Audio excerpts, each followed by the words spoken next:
एक समय की बात है। एक बार एक जहाज समुद्र में डूब जाता है और उसमें सवार सभी यात्री समुद्र में डूबकर मर गए, लेकिन केवल एक आदमी भगवान की कृपा से किसी तरह बच गया। वो वहीं पास समुद्र के किनारे बेहोश पड़ा रहा और फिर कुछ देर बाद उसको होश आया। जब उसे होश आया और उसकी आंखें खुली तो उसने केवल खुद को ही पाया।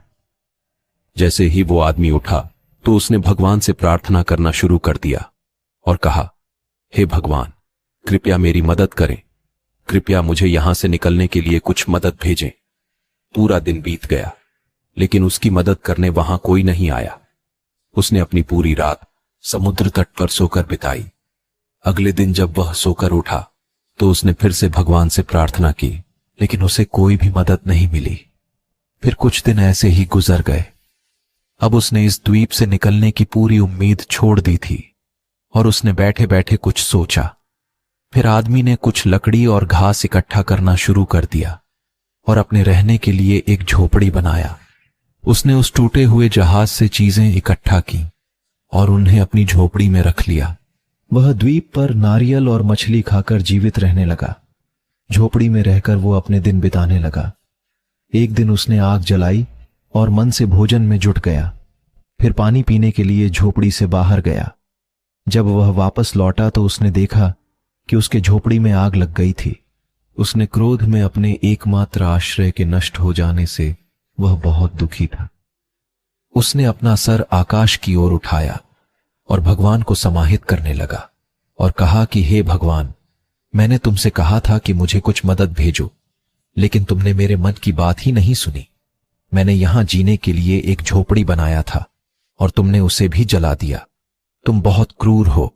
वह बहुत निराश था और वह रात भर भगवान से शिकायत करता रहा और फिर वह समुद्र तट पर ही सो गया।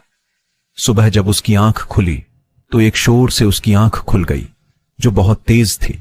उसने देखा कि एक जहाज वहां आई है। उसे अपनी आंखों पर विश्वास नहीं हो रहा था। वह बहुत खुश था कि आखिरकार उसकी मदद हो गई। वह जहाज पर चढ़ गया और जहाज चलने लगी। जहाज पर चढ़ने के बाद आदमी ने जहाज के कप्तान से पूछा कि आप यहां कैसे आए? क्या आप जानते थे कि मैं यहां इस निर्जन द्वीप में फंसा हुआ हूं?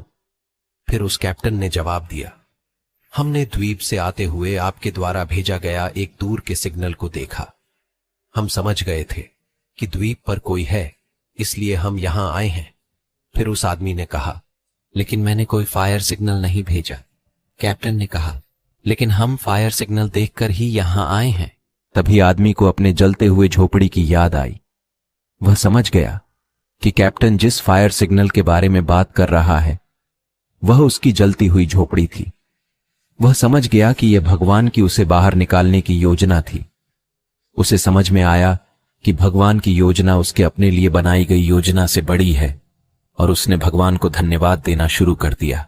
अगर हम अपने जीवन में देखें तो पाएंगे कि हम अपने जीवन में बहुत सारी योजनाएं बनाते हैं, लेकिन क्या जो हम चाहते हैं वह नहीं होता है, और जो होता है वो हमारे मर्जी से नहीं होता है। हम हमेशा अपने जीवन में होने वाली घटनाओं को अपने सीमित दिमाग से समझने की कोशिश करते हैं। जब हम पर मुसीबत आती है तो हमारा आत्मविश्वास डगमगाने लगता है, दिल टूटने लगता है, उम्मीद खत्म होने लगती है और हम भगवान से शिकायत करने लगते हैं। हमें विश्वास बनाए रखते हुए मुसीबत से बाहर निकलने का प्रयास करना चाहिए। ईश्वर के पास हम में से प्रत्येक के लिए एक उद्देश्य और एक योजना होती है। हमें ईश्वर में विश्वास रखते हुए अपने प्रयास करते रहना चाहिए, बिना अपनी कला खोए। हमारा प्रयास और भगवान का आशीर्वाद मिलकर हमें हर मुसीबत से बाहर निकाल सकते हैं। इसलिए जब भी आपको जीवन में ऐसा महसूस हो कि आपकी योजना विफल हो रही है, सब कुछ आपकी इच्छा के विरुद्ध हो रहा है, तो हमेशा याद रखें कि शायद भगवान के पास आपके लिए कुछ और योजना है और उनकी योजना हमेशा ऐसी ही होती है। अपने लिए अपनी योजना से अधिक साहसी और अधिक बेहतर वीडियो कैसी लगी कमेंट करके जरूर बताएं, और ऐसी ही वीडियो देखने के लिए वीडियो को लाइक करके चैनल को सब्सक्राइब जरूर करें। धन्यवाद।